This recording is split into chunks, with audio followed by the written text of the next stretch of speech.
So welcome. It is Accommodation Conversations Part 2, the unique accommodation issues.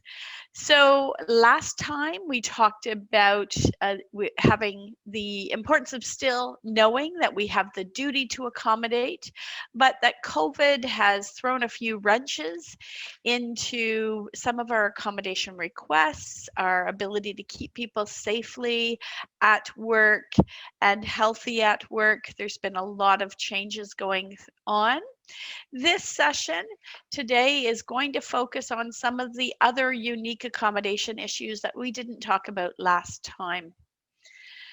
So during the presentation, as I talked about, we want to have your microphones muted and your videos off because we are recording this session so that others who weren't able to join us will have the opportunity to get the recording. There will be time for question and answer at the end of the presentation, but always Emily is monitoring that chat box. So any comments or thoughts, place those in the chat box, interact with us there. And if you have some questions that come up, pop them in the chat box so that we can answer those at the end. You should have received handouts 30 minutes before this session in your last email with the Zoom link and the handouts. It will allow you to take notes during the presentation. As for those of you who joined us last week, you know that I talk quickly and give you lots of information. If you want more information about what we're talking about in terms of accommodation, we're just going to overview hot topics, but we've developed webinars, toolkits. We have a number of workshops that will help you to be able to support your accommodation needs in the workplace and helping your employees to be healthy and psychologically and physically healthy at work. So go to our online stores, either at gowanhealth.com or gowantraining.com, where we have some online and virtual programs that you can take at your leisure that can help to build your capabilities. Some of our online workshops and trainings that we do have available on demand is the Cognitive Demands Analysis Certificate Program, our Mental Health and Return to Work program, Complex Accommodations in the Workplace, our Working from Home series of videos to help you and your employees to work from home safely, Psychological Health and Safety in the Workplace, and our newest event, which is the CSA Work Disability Management Standards program, that will be a combination of a virtual event on May the 12th and as well as online tools, toolkits, and some webinars. And there's a number of other virtual offerings that you'll find at gowantraining.com. So my name is Nancy Gowan. I am an occupational therapist. And so over the past 30 years, I've worked with employers and employees to be able to support them through life's challenges to stay at work, return to work.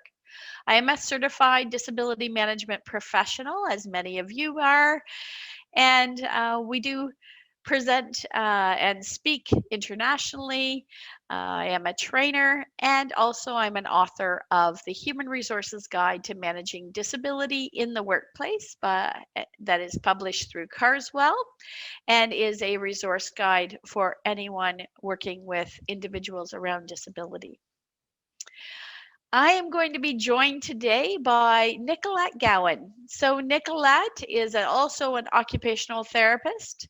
She works directly with employees with mental health and cognitive challenges through accommodations. She uses things such as mindfulness, yoga, CBT, meditation, as well as many practical strategies to help employees to be successful in the workplace.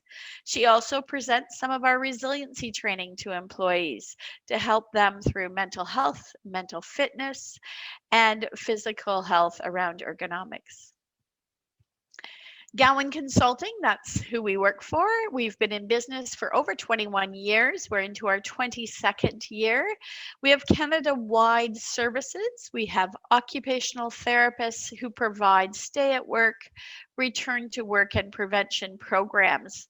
Our focus is on functional ability and work, services such as ergonomics, accommodation, stay at work, return to work, mental health support, training, policy development, and several other types of workshops.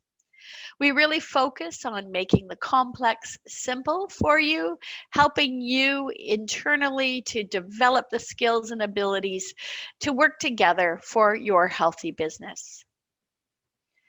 So let's get right into this and let's talk about the unique accommodation issues. So this session is going to talk a bit about some of the future of work.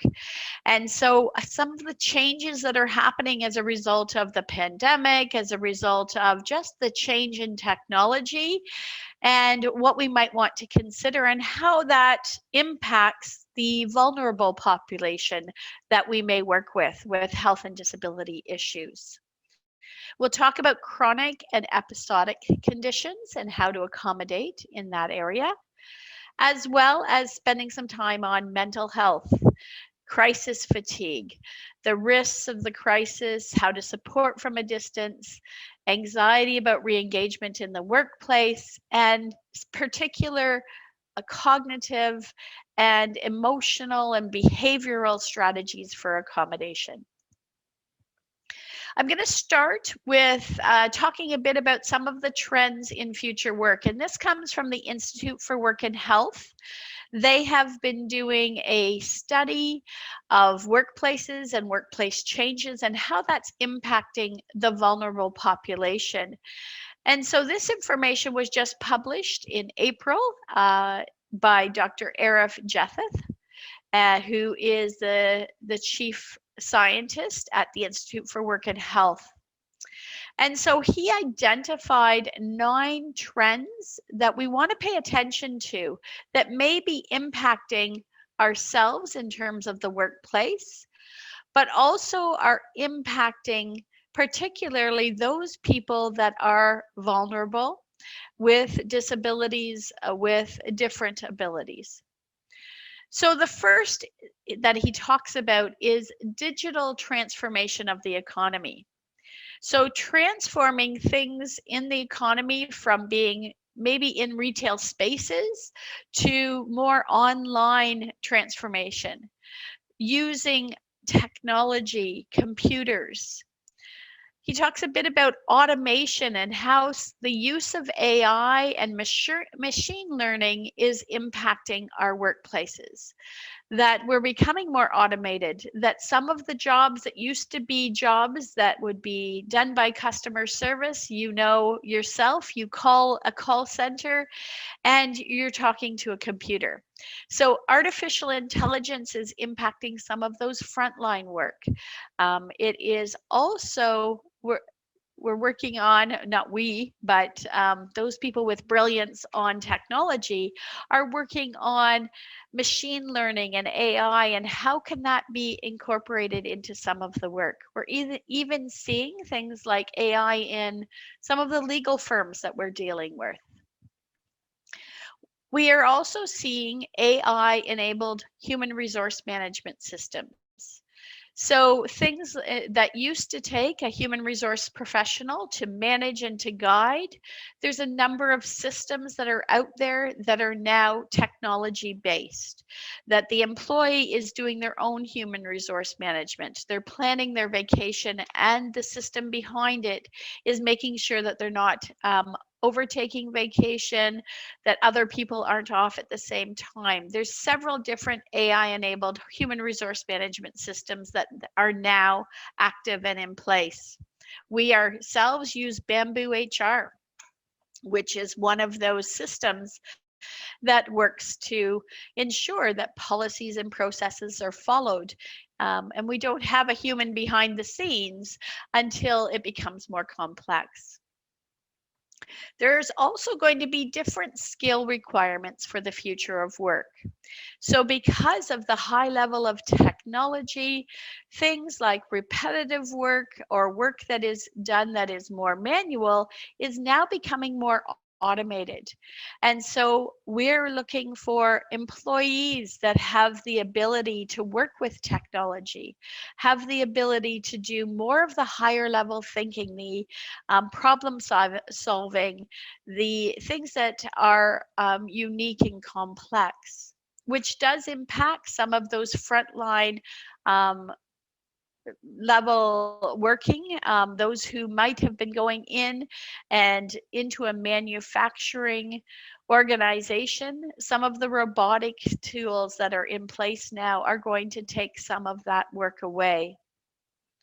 There's also a move towards globalization. So, this globalization is because we can work almost anywhere, the competition for our businesses, the competition for jobs is moving global.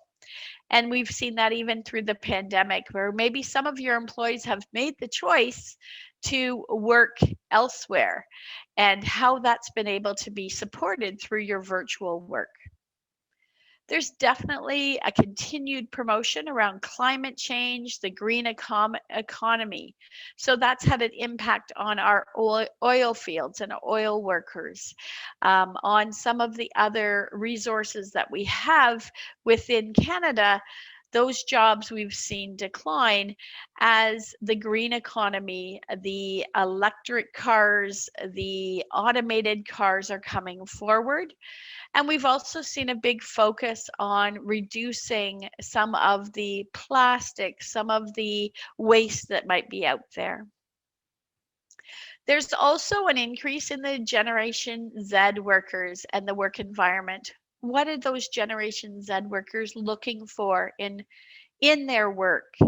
We see more of the gig economy, the flexibility, the importance of work life balance for the Generation Z workers, and how that's impacting maybe some of our human resources policies around flexible work, around vacation time, around what benefits you may be offering. There's also a focus around populism, and I had to look this one up. But populism is really the movement towards the strike against capitalism, the look after the worker, make sure that everybody is, making a suitable wage, and the us against them kind of mentality that is moving this to be more difficult for business owners, but also for leadership versus the employee. There's a bit more separation there. And then there's, of course, the external shocks that accelerate the changing nature of work. And we know that all too well, that over the past year, things like the pandemic now is accelerating how quickly we're getting to virtual work versus in person, to AI, to use of technology, to globalization. So we're seeing these trends coming even more quickly with COVID and with the pandemic. And so it is important to think about what is the implication for vulnerable workers. So workers who are in low skilled and repetitive jobs may be most at risk of job loss and reduced earnings as a result of automation and some of those other trends. That these workers who are in low skilled repetitive jobs may face greater barriers to upskilling, to reskilling for opportunities, that there's that need for higher level of technology, higher level of skills. So those who have been in manual, low skilled, repetitive jobs may not be able to move into some of those higher tech types of positions. Vulnerable workers not only are more likely to work in jobs that are more susceptible to climate related displacement, so that we look in some of the countries where there are earthquakes, where there is heat, volcanoes, all kinds of things, that those are locations where some of the workers are working. And so they are going to be more disrupted if there is a climate related displacement where someone has to move because of a climate related concern. So as things get hotter in south countries, as there become more earthquakes, there become more issues, and then there's less social protections to support worker interruptions for extreme weather events. And then there's the potential growth of new industries and the creation of new jobs. So, although these changes in work may impact vulnerable workers, some of the workers that we're seeing are thriving because they are able to use the technology. There's creation of new jobs. The gig economy has allowed them to be able to work more flexibly. And so that brings us to talking about chronic and episodic conditions. So, individuals with chronic and episodic conditions um, are those. So, let's talk about what is chronic and episodic conditions. It's a number of different conditions. So, it might be chronic pain where someone is able to work one day but have a flare up and they aren't able to do that same work another day. It may be somebody who is having mental health concerns, that is considered under chronic and episodic conditions. Individuals with chronic fatigue syndrome or myelitic encephalitis, those individuals who have difficulty in sustaining work because of those uptake of more chronic or difficult conditions. So in some situations, the work from home has helped. So individuals with chronic and episodic conditions don't have to do the commute. And so that travel time being taken away, they may have been found that this has been better for them, that there has been more control over the work environment. So, more ability to be able to set up their workspace with less distractions, be able to work more flexible hours, and more ability to manage that work life balance. So, work from home can be helpful in situations where many individuals may not have been able to sustain that commute, sustain that full-time work, sustain those like standard hours that you have to be there. And so it is an opportunity to be able to take a look at, with individuals who might have chronic or episodic conditions, having a good conversation when we start talking about going back into the workplace, to going back to some normal, whether in fact the new environment has been helpful for them to be able to manage their health condition and manage their work in a different way. But that involves an important disclosure and discussion on accommodations. And so we know that many individuals do not disclose that they have a chronic or episodic condition. They may take some personal days. They may not identify that they have concerns. And so it's important to look at, how can I have that good discussion? How can I create a culture within the workplace that helps and supports individuals to have those good discussions? So, episodic and unpredictable or invisible nature of many chronic conditions can create challenges in balancing kind of that workplace health, communication, and protection of privacy. So, what is it that they can share in order to help you to accommodate without oversharing? They may need support or accommodations and maintenance of workplace productivity that might not fit together with having high performance or productivity standards, standard times of days, consistency in terms of like Monday to Friday, or managing longer shifts.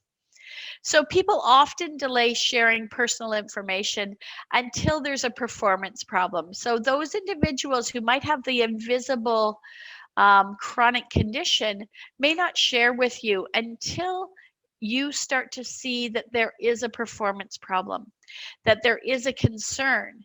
And sometimes that's late. And the difficulty that we're seeing as we're working with many organizations on accommodations is that presents a problem if they're into performance issues, because the relationship between the employee and the manager becomes strained, and there becomes that impatience. Well, why didn't they tell me before? I could have supported them. But then there's that individual feeling like I can't be disclosing. It may impact my job. It may impact my future with this company. So there is this difficulty in communication that we need to work through. Now, the Institute for Work and Health has also put together an Accommodating and Communicating about Episodic Disabilities program. They've been working on some tools, some research that might help you in that planning process. So similar to the employee success toolkit that was put together by the Mental Health Commission that talks about job demands and accommodation needs, this job demands accommodation planning toolkit is one that is set up to be able to talk about the challenges around accommodating chronic and episodic conditions. And there's communication decision-making tools that are being worked on to help and support you as an employer through that accommodation process. But it is important to have a good conversation. Remember when we talked about kind of those steps of accommodation in part 1, and in part 3, we're going to go into more and more detail about how do you have that communication, how can you have that open culture of discussion, and what types of accommodations are going to work for the employee to be able to perform the essential duties of the job. So some exciting things happening at the Institute for Work and Health, as well as in many organizations, but I wanted to bring those to your attention today. I'm now going to pass this over to Nicolette Gowan, who's going to talk a bit about mental health and what has happened with our mental health and your employees' mental health and some of those accommodations. So Nicolette, are you able to unmute and turn on your video and join us?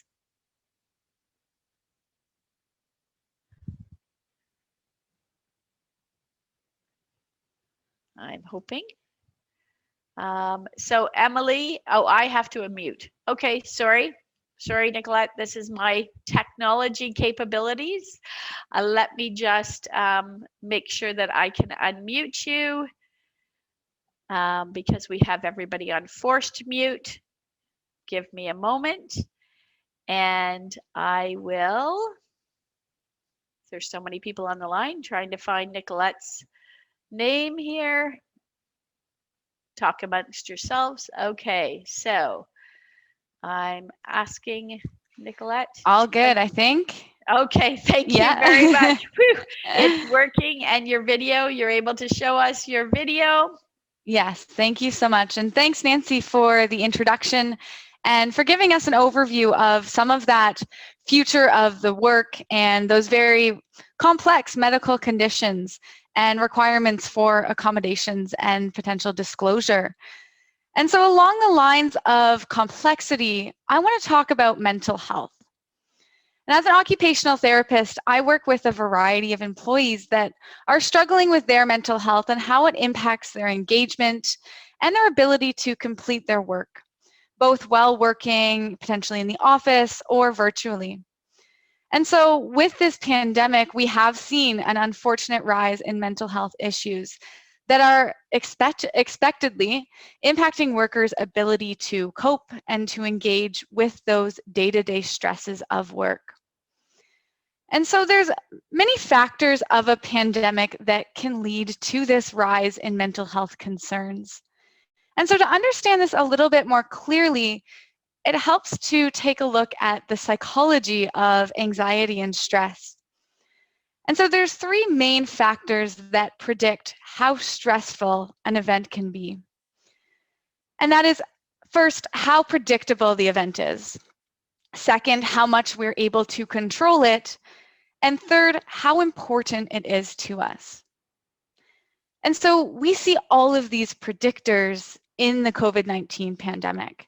The unpredictability of the impacts of the virus itself, the restrictions we're facing in each region, the new variants, the little to no control that we have over what we can and cannot do in terms of activities and in terms of preventing the spread of the virus itself.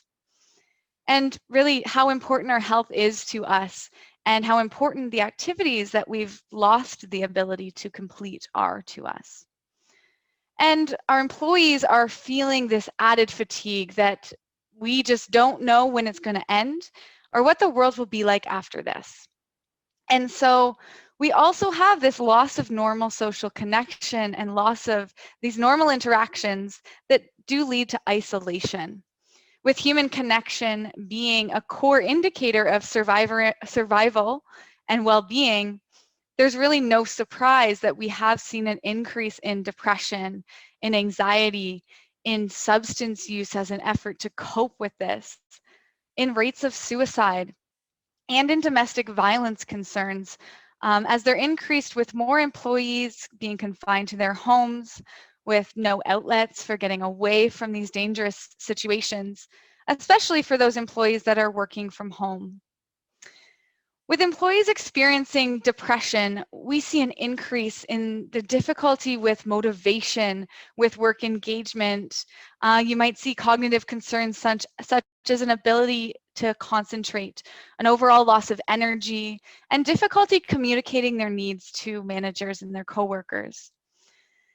And those with anxiety can have a hard time coping with negative thinking patterns, with this physical stress, this fight or flight response that's constantly activated. This can undoubtedly impact concentration, focus. They can have decision-making paralysis, and again, difficulty communicating their needs with managers and coworkers. And we also have to be aware of the safety of our employees who are struggling with these mental health concerns and with domestic violence, as we are noticing a rise in employees who are impaired both on and off shift. And we've noticed increases in suicidal thoughts and suicidal ideation. And so with all of these concerns, it means that employers have to be diligent about recognizing and providing appropriate support and or accommodation to those who might need it during these tough times. Yeah, thank you. As most of us know on this call, the cost of psychological risks in the workplace are huge. When we look at the rates of absenteeism, presenteeism, lost time, replacement wages, benefits, and not even particularly taking into account the impact of the pandemic, the cost to the workplace is huge. And an even more drastic look at the devastating impact of mental health conditions. A survey conducted in 2020 by Willis Towers Watson indicates that globally, the economic losses related to mental health disorders between 2011 and 2030 are estimated to total $16.3 trillion. Now, this is a cost comparable to those of cardiovascular diseases. It is higher than cancer, respiratory diseases, and diabetes. And so looking at these global economic costs, we're looking at costs of healthcare, costs of benefits, cost of social support and support programs, loss of replacement wages. And so further adding to the call to action for better awareness, recognition, support and services for individuals that are struggling with mental health conditions. And looking at the pandemic, what we see is indications that women are disproportionately impacted by feelings of loneliness. They're impacted by these impacts of childcare and domestic requirements that may require job hour reduction or sadly sometimes job loss. And so studies in 2020 showed that women experience higher reported rates of anxiety, which may be due to a difference in self-reporting and men not reporting due to the stigma, but the results indicated 24% versus 18% in men.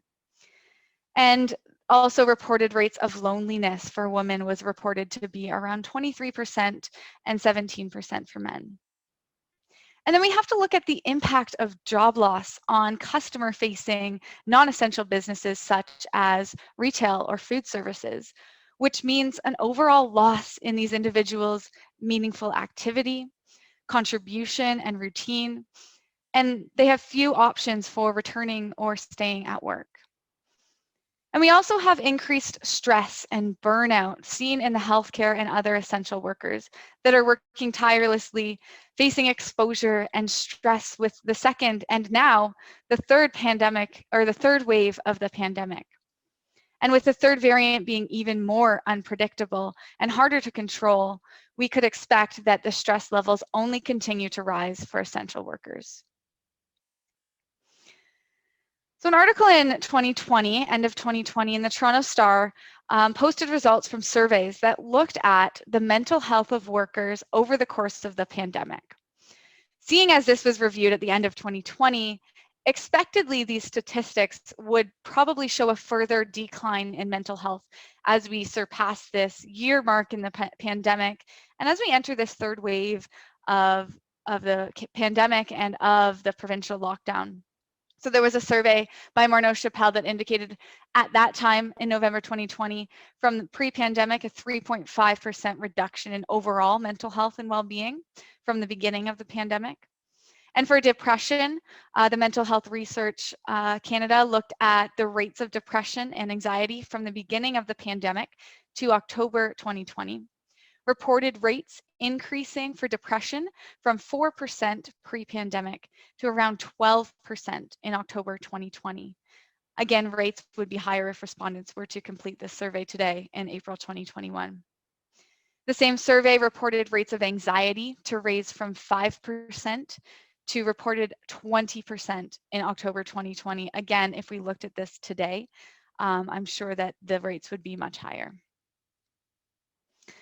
And when we think about substance use, so another consideration from this pandemic is an increase in the amount of substances, likely as a means to cope with or out of loss of the normal valued activities that we can complete.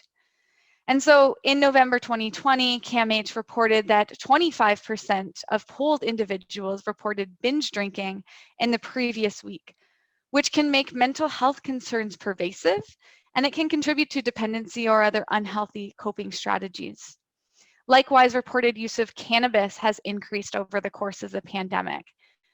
And so it's clear that we have a population of individuals and employees that are struggling.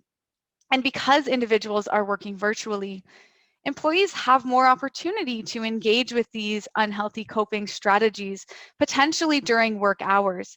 And there's less opportunity for people to notice that maybe they're impaired in engaging in these coping strategies, and maybe potentially looking at the risks and the need for accommodation that comes along with that. And so let's talk about crisis fatigue. So crisis fatigue is a phenomenon that can occur during a prolonged crisis as people continually struggle with difficult emotions, accompanying dealing with hardship, uncertainty, loss of control, loss of valued activities, isolation. The list really goes on for this pandemic. People are just feeling at the end of their tolerances, and for these emotional responses, and for the constant changes in regulations and not being able to see their loved ones, no wonder I even feel like screaming enough already, almost every other day. We have a population of emotionally drained and fatigued workers working from home and lacking normal engagement with their work tasks and their colleagues. An article by Forbes in April 2021 stated that employers aren't really realizing how many employees are actually feeling that they're ready to quit due to all of these factors. And really, managers should be prepared to have these tough conversations and take a look at these feelings that employees are experiencing.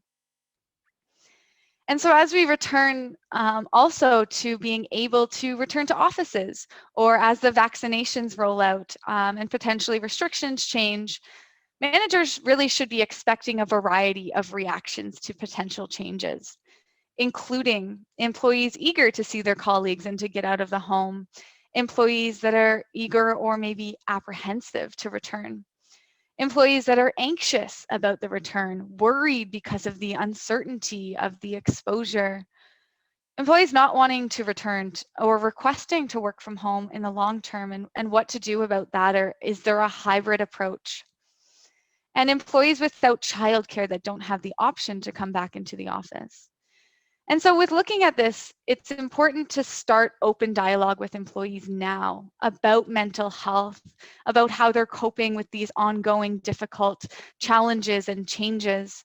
What might be their reactions to change, the uncertainty, the working virtually, and regarding expectations of going back to the office. Expectations with the employee should be discussed openly, and the managers should be prepared for differing reactions, difficulties coping with the changes. Being prepared to really listen to employees as everyone is dealing with a hard time, and be prepared to have these open discussions of the challenges that your employees may be experiencing.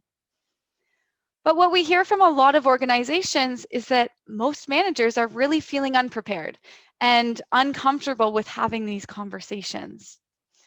And so one way to prepare managers for these mental health challenges of 2021 and the ongoing impacts of the pandemic is to participate in our manager mental health training. And this training can help to build skills to have these conversations, to look at the work and potentially provide temporary work adjustments to help these employees who are struggling. And we're offering virtual manager mental health training now on a monthly basis, a public manager mental health training to support the requirements of managing these employees with mental health challenges. We're providing education to managers on mental health, signs that employees may not be coping, using hands-on tools and practical resources, practice having difficult conversations, talking about potential work adjustments and accommodations to support employees to manage their work effectively. And so you can sign up for one of our public training sessions, the next one occurring on May 18th, or you can contact us to set up this training for a group of your managers or for your entire organization. Another way that our occupational therapists have been able to support employee mental health through coaching is our on-site and virtual occupational therapy coaching services. And this really is a prevention and early intervention look at mental health. Our occupational therapists have experience and skills to help employees manage negative thinking, concentration, using techniques of cognitive behavioral therapy. They have the knowledge of the work and the workplace to be able to look at the environment, to see what modifications to the job might be recommended, and to help the employee to develop their own personal strategies. And so we do have experience with working with an organization that had about 780 employees. There were 164 employees that received occupational therapy mental health coaching with an average of 7 sessions per employee. And for this organization, we also helped to develop a CBT or cognitive behavioral therapy support group in response to the needs of the organization. And so providing these services to employees during work hours removes one of the biggest barriers employees have to accessing mental health services outside of work time. Not having to worry about finding time to fit into their busy schedule, not worrying about long wait lists that are seen with psychologists or social workers in the community.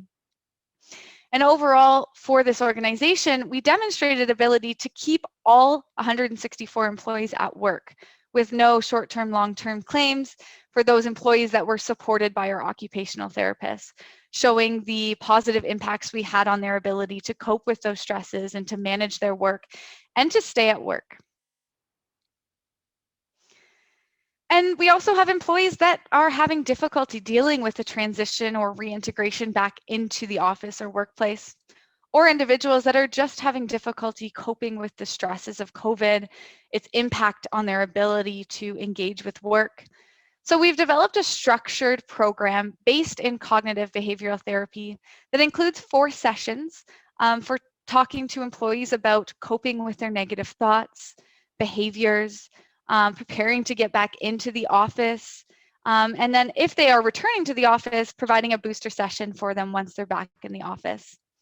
And ultimately, what our occupational therapists are doing is they're providing support and they're teaching employees practical strategies to cope with anxiety about COVID, about work, about reactivation or reintegration. And so all of these programs can be effective ways at addressing the diverse needs of your employees, supporting their mental health and engagement, and reducing overall business costs to supporting lost productivity, provision of benefits, lost work time, and lost wages. And so now I'll let Nancy continue to talk about a few other steps or supports you might offer to your employees for managing these complex health conditions. Thank you so much, Nicolette, for that insight around mental health. And so at times you may be struggling as an employer to be able to figure out what are the right accommodations for an individual who has mental distress, who is struggling at work. And so we would recommend, if you've had some good conversations with your employee, you've tried some work adjustments, and that employee is still struggling, to consider engaging our accommodation experts as a third-party assessment to be able to help and support you and your employee in being able to have a good objective assessment of the person's functional abilities, the job demands that they do. And part of that includes talking to you as a manager, helping to understand what issues you're seeing in the workplace and in the employee's performance, and then meeting with the employee and really doing some observation, some standardized and non-standardized testing, functional testing, watching them doing the work that they're doing, reviewing their work environment to be able to determine what kinds of gaps there are between the person's functional abilities currently and the demands of the role. And we can help then to recommend some accommodation strategies, some potential job coaching, some support that will help the employee to perform the essential duties of the job. And our occupational therapists complete very specifically when we have an individual has a mental health concern. Many times what it impacts is the person's cognitive ability. So their ability to think, to pay attention, to be able to problem solve, to be able to make some safety sensitive judgments. So we have created a specific functional cognitive assessment and job coaching program that objectively assesses the person's abilities to be able to think, to be able to attend, be able to remember the processes, follow the processes, analyze, problem solve, make some of those judgments. And we assess the job and see where are the gaps. What are the strategies and tools that might allow the employee to complete the essential duties of the job? It may be as simple as some checklists. It may be as simple as how the work is performed and what kinds of tools they might need some coaching on. Our occupational therapists are regulated health professionals that are trained in being able to look at physical, psychological, emotional, all of those factors surrounding their health condition and what their work demands are and the context of the work environment so that we can give you a practical tool, strategy, support system to help that employee to be successful through this period of distress. So some of the tools that we have put into place are things like when someone is having struggles with attention or concentration. It may be as simple as the changes to the environment. If someone is working from home virtually and struggling with that, they may need to have a change in that environment. Maybe some noise canceling headsets, maybe flexibility of how they perform that job, checklists, how they actually time manage so that throughout the day, they have more structure to their program. It may be reminding them to take some micro breaks to be able to refocus. We also help with project management. So those individuals having trouble with deadlines may require a bit more coaching around how to break the project down, how to be able to make sure it's time blocked in their schedule, how to have some checkpoints on that project so that they can go to their supervisor if they're falling behind, how to ask for help. We also find some people are struggling with and are anxious and are having trouble asking for help or asking for feedback or even handling some of that feedback because it's just so much. And when we get anxious, we lose about 30% of our cognitive ability. So we're not necessarily able to take things in. So we may need to have strategies or tools that we provide to the employee of different ways to be able to get feedback, to be able to get maybe some of that feedback in writing or in chunks so that they can go away and think about it and come back to you as a manager to be able to respond and figure out some strategies together. Things such as memory, working with our electronic tools, working with Outlook or whatever system that you might have. Again, setting some checkpoints and some checklists, writing things down. Some of those simple things as you get older like me, you might need some of these memory supports.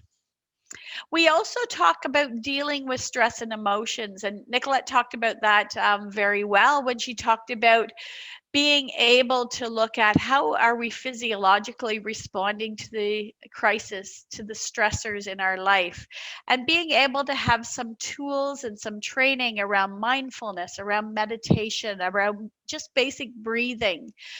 Being able to look at how do you consider some of the awareness training that maybe your colleagues may need around mental health and what kinds of things and supports you might need in the workplace around that. Organization also is very difficult in this new environment and when we are distressed. So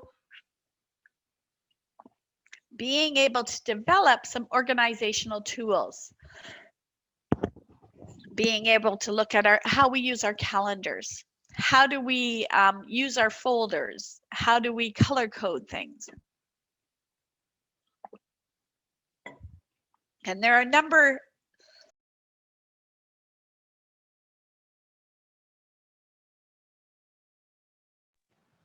I'm sorry, when we get talking too much. Being able to find organizational tools, whether they be paper and pencil or electronic, to help that employee to organize their systems and their processes. We also look at accommodating around time management. How do we time block our calendar? How do we shut off some of the alarms that are happening behind to distract us? How do we map out a project? How do we look at what our deadlines are and be able to manage those well? Overall, there are several strategies we can use around accommodation for mental health and cognitive concerns, but those are all customized, individualized to that individual's needs. And so finally, we want to talk about the fact that your workplace needs an overall work disability management system. And the new CSA standards around work disability management systems reminds us that as a workplace, we need some leadership commitment towards accommodation, towards prevention, protection around disability. We want to do some gap analysis in our workplaces to see how is mental health, how are some of the chronic and episodic conditions impacting our time away from work or our ability from a presenteeism perspective, and what kinds of strategies and tools can we put in place. And a structured approach to implementing policies, procedures, preventative, protective, and accommodation measures, as well as training for managers and for employees on how to work more effectively and efficiently when we have different abilities. And then, of course, what are the metrics that you and your organization might monitor in order to support having more success for individuals with different abilities. So we have this work disability management system standards from 2020 that CSA has developed, that we have created a training program for you to be able to participate in. It is happening May the 12th. And it is a 3-hour virtual session. Plus, we have online modules, customized tools that you can use in your workplace to implement the CSA work disability system standards. So it's a simple $395.50, all taxes in program, and you can go sign up at our www.gowantraining.com store. So what we're going to do now is we're going to open up the questions. It is now about 10 minutes before the end. So I will allow you to be able to unmute yourself through this process. You're now allowed to unmute if you'd like.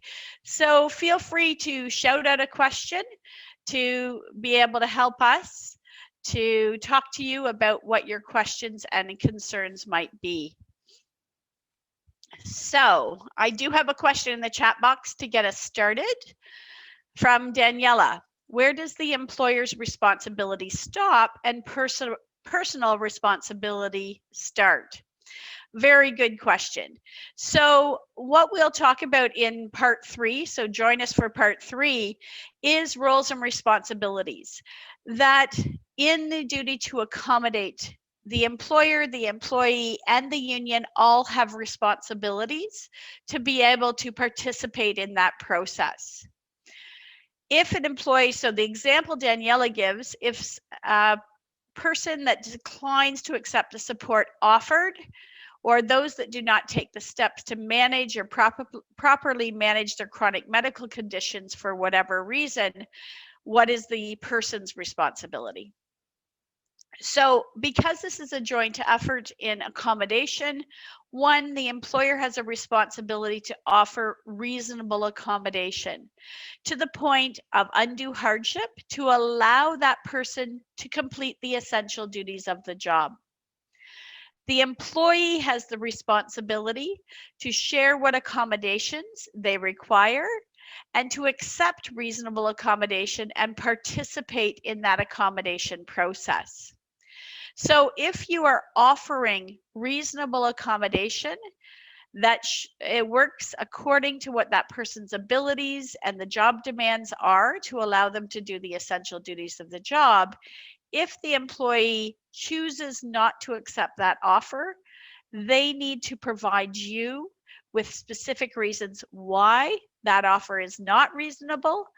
Otherwise, you have made the offer, you've given that opportunity, and if the employee does not follow through on that or does not accept it, your duty to accommodate may be over. And I say may because it's always dependent on the process, the system, that individual case. So we'd have to talk about what that individual case is. When you talk about managing and properly managing a chronic medical condition, that's where it's a bit sticky, right? That who is making the decision with respect to what is an appropriate management of that medical condition, that is really between the employee and their healthcare provider as to what is appropriate around management of that condition.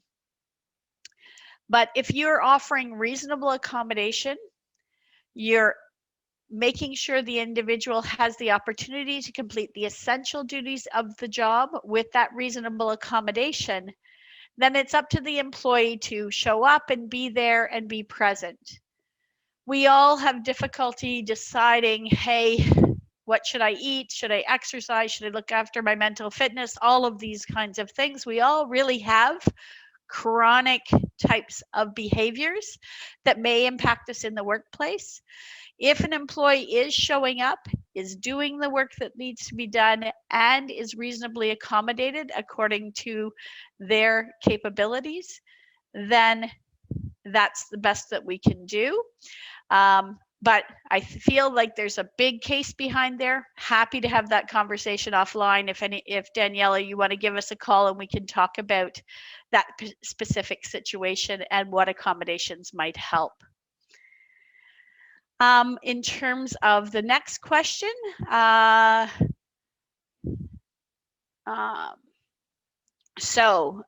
think this might be a comment that is related to the last question. Look at the whole situation, making sure supervisors are not creating oppressive conditions and being able to deal with this, get more than performative disability tools from those who specialize. So again, you bring up a great point that you want to make sure that you have broadly made sure that you have done all that you can do to support that person in what is reasonable accommodation. And that's where a third-party assessment may be beneficial to take a look at. What is appropriate for that individual? What do they need? And what's possible within the workplace? Because we don't always know without that extra support. Another question, what if the employee keeps wanting to change the plan without medical? When it's the employee's perception? So here, this is challenging when we talk about mental health conditions and chronic and episodic conditions. It really is about a good conversation and about realistic expectations. So you as an employer want to have good, solid policies and procedures about what you do when an accommodation is requested, what information you need, and how that needs to be verified. So we'll talk very specifically about that in part 3, as well as give you some tools in the disability management standards training. But you do not have to change the accommodation without some verification. So if someone does say, I need that accommodation changed, listen to the employee, talk to the employee, see if it's reasonable and if it impacts anything within the workplace.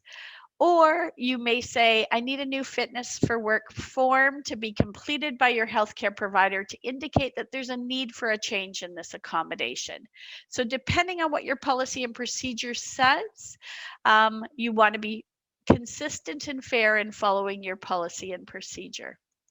But have a good conversation.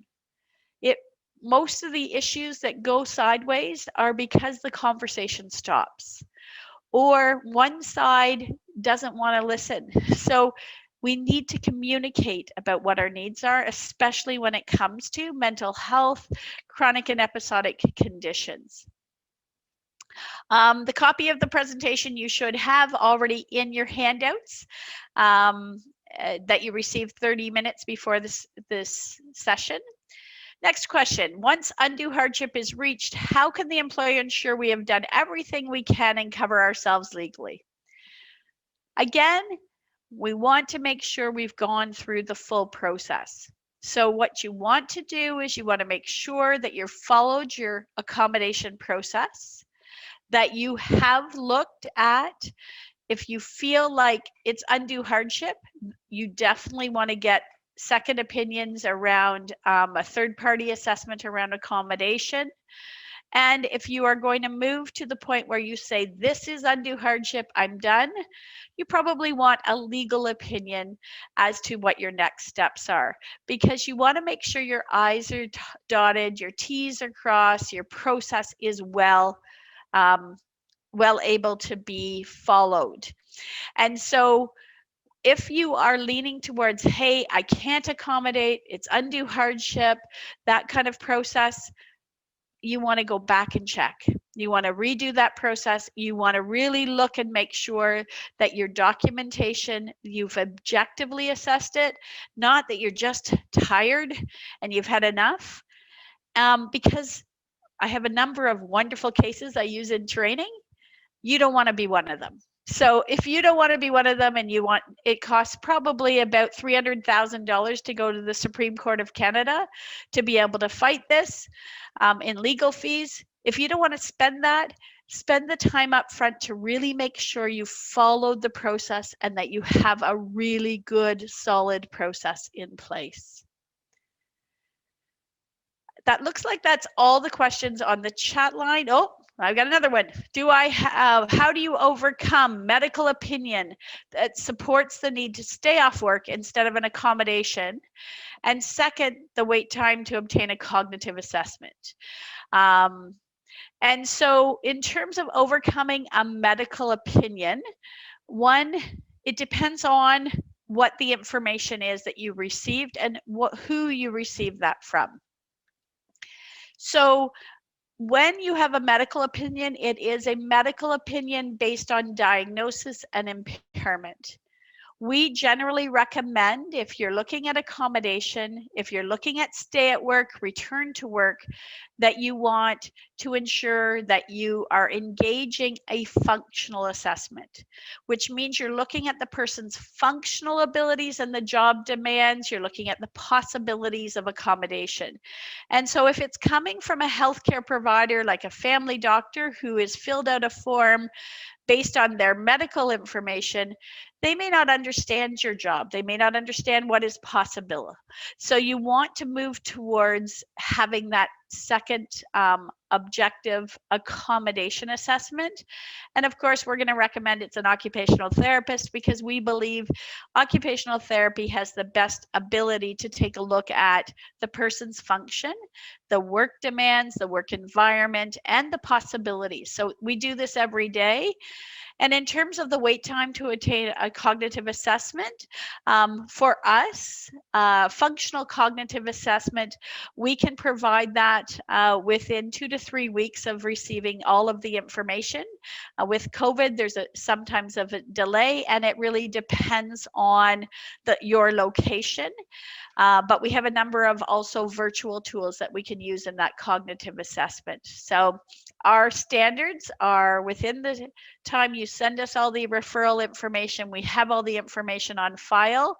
Our therapist will do their best to see your individual within 2 weeks, and then the report being back out to you in 2 weeks. With COVID, because of all the adjustments and changes in workplaces, it sometimes can take just a little bit longer. But we understand that this is important to your business, and we want to be efficient and as quickly as possible give you some solutions to work to that next step. Is there any other questions that you have? Does anybody want to unmute and ask a question or send another question with respect to the chat?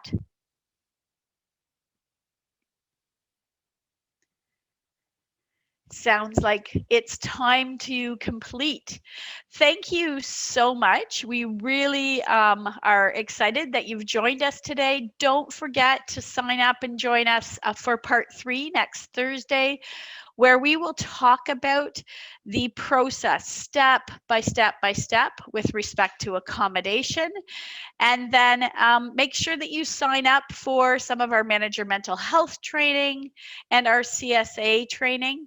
If you have a particular accommodation issue, please give us a call or an email about your accommodation questions. We'd love to help, and we'd love to be able to provide you with your third-party accommodation support to be able to help your employees through this very difficult time and to be able to continue to be healthy and productive as workplaces. So thank you very much. It's been a pleasure to have you here, and we'll see you next Thursday. Thanks a lot. Thank you, everyone.